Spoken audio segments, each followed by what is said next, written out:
Hello everyone.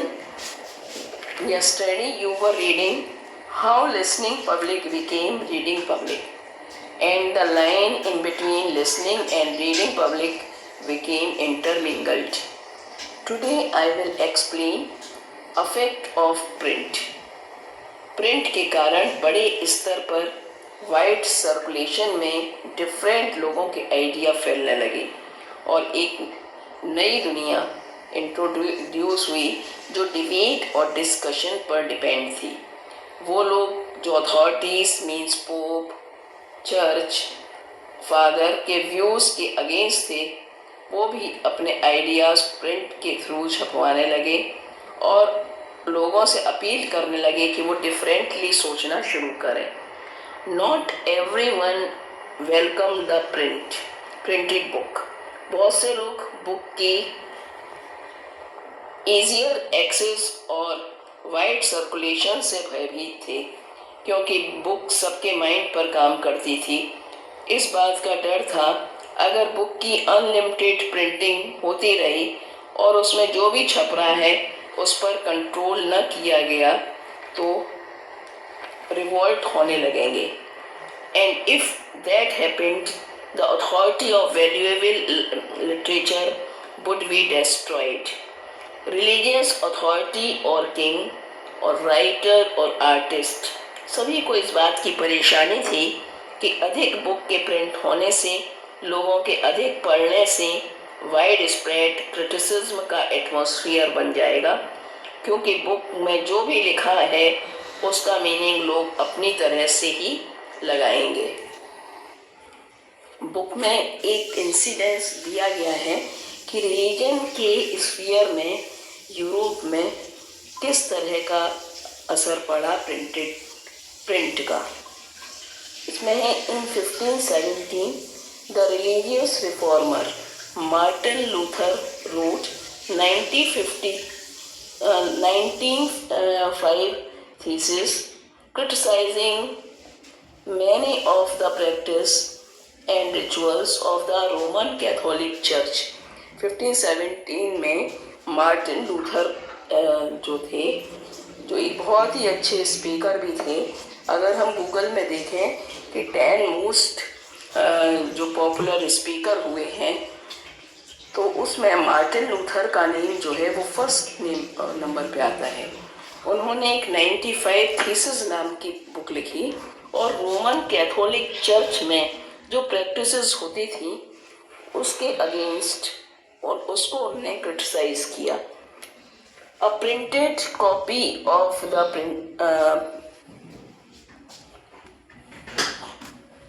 copy of this was posted on the church door in Wittenberg। तो उन्होंने एक जो उसकी जो लिखी कॉपी 95 थीसिस उसकी एक कॉपी चर्च के गेट पर लगा दी। It challenged the church to debate his ideas. उन्होंने चैलेंज किया चर्च को कि वो उनके आइडियाज से डिबेट करे। मार्टिन लूथर ने जो कुछ भी लिखा उसकी कॉपीज बहुत ही ज़्यादा नंबर में बहुत ही कम समय में बिक गई। This led to a division within the church and to the beginning of Protestant reformation.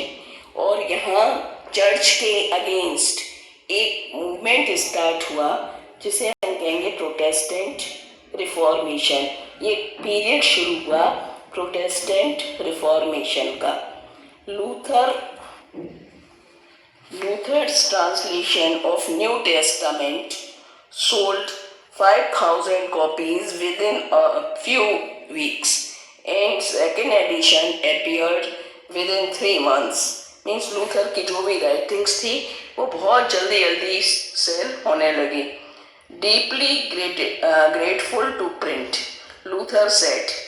Print के लिए ग्रेटफुल होते हुए लूथर ने कहा है, printing is the ultimate gift of God and greatest one. कि प्रिंट ही गॉड का सबसे ज़्यादा जो अल्टीमेट जो गिफ्ट है गॉड की वो प्रिंट है। क्योंकि प्रिंट के कारण ही लोगों ने डिफरेंटली सोचना शुरू किया और अपने आइडियाज़ को सर्कुलेट कराना शुरू किया. Several scholars in fact think that print brought about a new intellectual atmosphere and helped spread the new ideas that led to the Reformation. बहुत से जो स्टूडेंट्स हैं उन्होंने भी प्रिंट को बहुत वेलकम किया कि उसके कारण लोगों में नए नए आइडियाज़ आए, एक इंटेलेक्चुअल एटमॉस्फेयर बना और जिसने लीड किया रिफॉर्मेशन के लिए. नेक्स्ट टॉपिक है print and dissent. Dissent means dissatisfied. Print and popular religious literature stimulated many distinctive individual interpretations of faith and even among little educated working people. Print ने और popular जो religious literature था उसने बहुत ही interpretation के साथ, individually interpretation के साथ जो रिलीजियस टेक्स्ट थी उनका इंडिविजुअल इंटरप्रिटेशन हुआ, जिससे और यहाँ तक कि जो वर्किंग क्लास थी, पढ़े लिखे, उन्होंने भी करना शुरू किया. इन द 16th century मिनोशियर, ए मिलर इन इटली, एक मिनोशियर था इटली का miller, began to read book that was available in his locality. उसने अपना पढ़ाई शुरू करी, जहाँ वो रहता था वहाँ जो बुक्स मिलती थी उनसे. एक मिनोशिए था, एक एग्जाम में आ भी जाता है कि who was Menocchio. So he was a miller in Italy. उसने बुक पढ़ना शुरू किया जो भी उसकी लोकेलिटी में मिलती थी. He interpreted the message of Bible. उसने बाइबल के मैसेज को इंटरप्रेट किया, मीन्स अपने इंटरफियर करके उसको फिर से लिखा. And formulate a view of God and creation that engaged the Roman Catholic Church when the Roman Church began to its inquisition to repress heretical ideas. तो उसने रोमन कैथोलिक चर्च के बारे में लिखा. चर्च ने उसे वार्निंग दी, उसका पहले इंक्वायरी करी, फिर उसको वार्निंग दी, 2-3 बार उसको उठाया, होल्ड अप भी किया गया और लास्ट में उसे मार ही दिया गया. The Roman church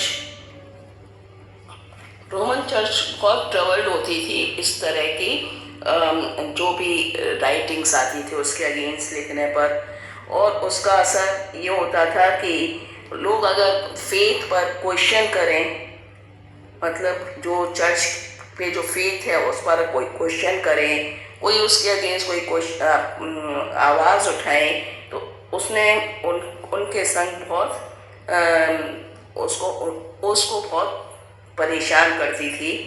impose severe control, ऐसे लोगों पर, ऐसी इंस्टीट्यूशन पर कंट्रोल रखती थी. Over publishers and book sellers, वो पब्लिशर जो इस तरह के आइडिया या उसके अगेंस्ट जो छपवाते थे, और बुक सेलर जो बेचते थे. And began to maintain an index of prohibited books from 1558. फिर उसने 1558 में एक इंडेक्स बना दिया बुक्स का कि अब ये बुक पब्लिश नहीं होंगी. मीन्स रोमन कैथोलिक चर्च के अगेंस्ट किसने लिखा? मिनोशी ने लिखा, जो कि एक मिलर था. तो उससे बहुत क्वेश्चन किया गया, उसे वार्निंग दी गई बार बार, फिर पुलिस ने उसे परेशान भी किया, बाद में उसे मार भी दिया गया. रोमन कैथोलिक चर्च के अगेंस्ट कोई कुछ करता था तो उन सब के संग वो इसी तरह का बिहेव करती थी. लास्ट में 1558 में उसने एक इंडेक्स बना दिया बुक्स का, जिसे मना कर दिया गया कि ये बुक आगे कभी प्रिंट नहीं होंगी. Now question time. Question is, how did print introduced debate and discussion? Right 3 points. तो आंसर कैसे लिखेंगे? Print introduced debate and discussion in following manner. First, a wide public was A wider public was able to take part in public discussion and express their views on social and religious matters. Second, print ensured that religious text reached a very wide circle of people, thereby encouraging discussion and debates. Third point, print stimulated the publication of conflicting opinion amongst communities.